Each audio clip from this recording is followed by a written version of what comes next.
recentemente, nosso colunista aqui, o Josias Teófilo, que é cineasta, fez um artigo falando sobre o sucesso no streamer de casos de crimes, né? Tem aí o próprio esse caso da Daniela Pérez, né?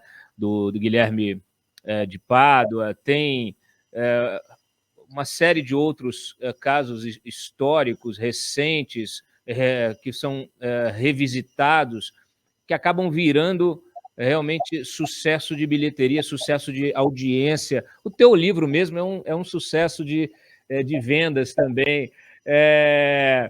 Eu sei que você percebeu isso, né? E resolveu manipular os leitores, estou brincando. Mas é uma característica também comum do ser humano, né? Ele gosta dessas histórias, ele se atrai. Como é que é? Isso é normal, né? O ser humano fica muito atraído, né, pelas histórias de poder, né?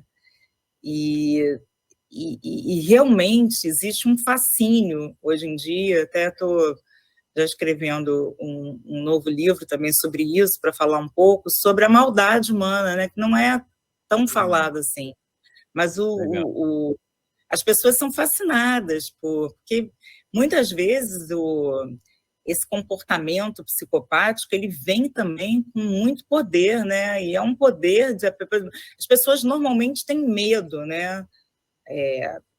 Sei lá, a maioria das pessoas tem medo, tem freio moral, e é fascinante ver alguém sem medo, sem freio moral, e eles se sentem muito poderosos, né? Então, isso é tudo muito envolvente.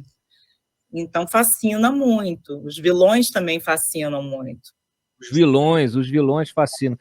Eu te pergunto, a gente não, naturalmente eu não vou nominar casos aqui para a gente primeiro para evitar processo e evitar os haters.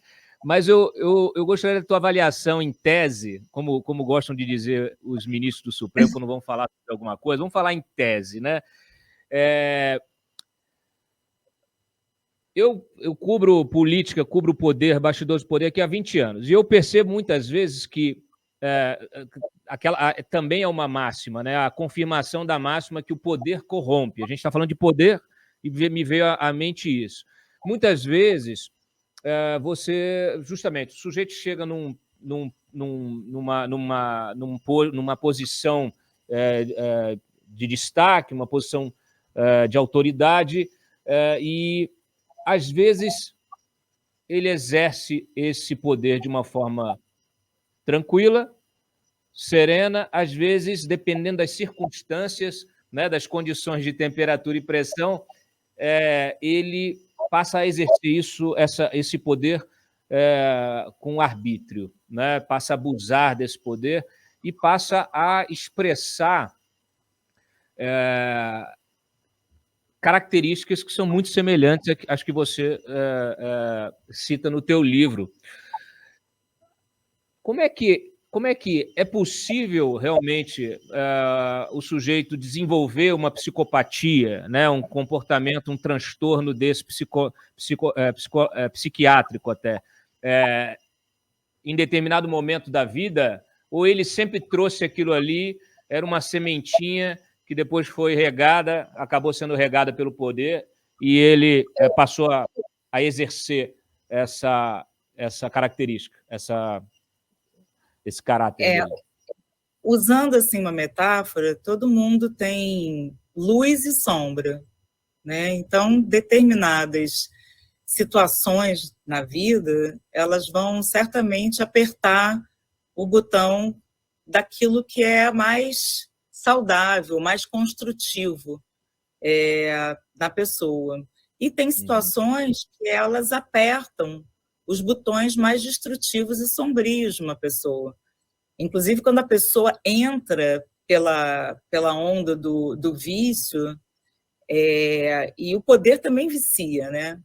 Acho que essa é a condenação de muitas pessoas que chegam no poder, porque muitas vezes elas querem mais poder, e poder, e poder, e nada satisfaz. E isso pode ser altamente uma coisa que realmente é viciante.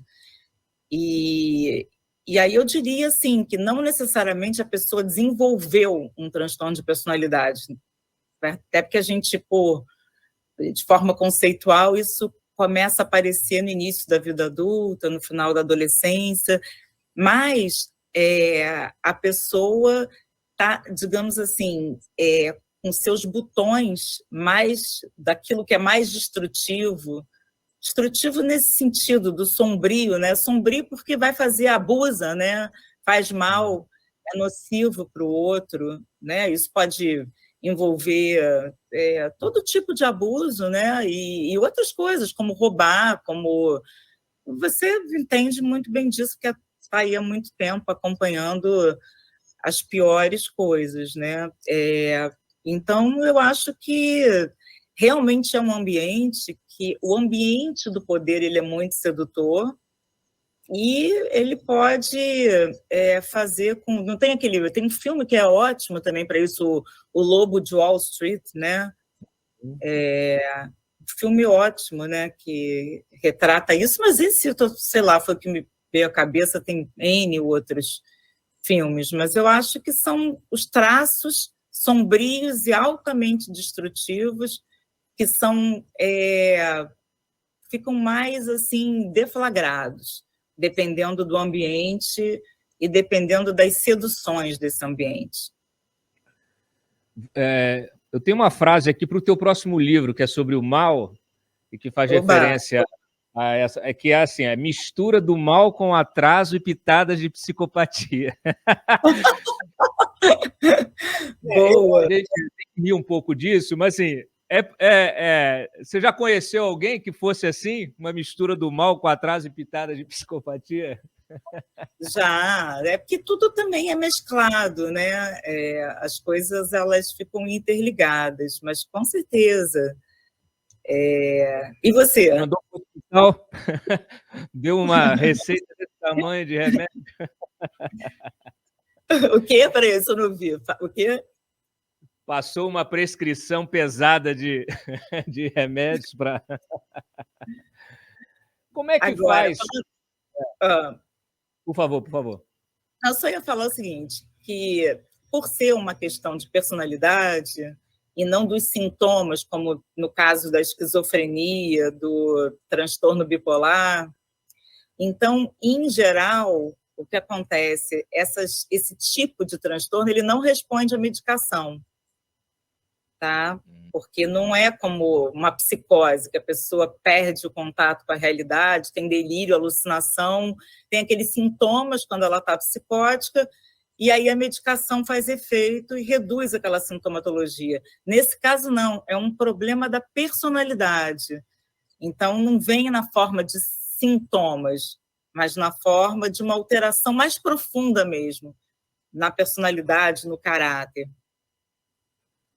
E como é que você trata isso? É possível o tratamento? Tem. O único tratamento é excluir do convívio social. Não, depende do tipo que a gente está falando, né? Se a pessoa tem consciência do que ela fez, alguma consciência do que ela tem, é muito mais fácil, porque você trabalha de uma maneira mais comportamental, vai tentar modificar um pouco aquele comportamento. Mas se a pessoa não tem consciência nenhuma, o ideal é, assim, a gente se proteger, né? E muitas vezes tentar ficar longe, porque são pessoas que são muito prejudiciais e nocivas.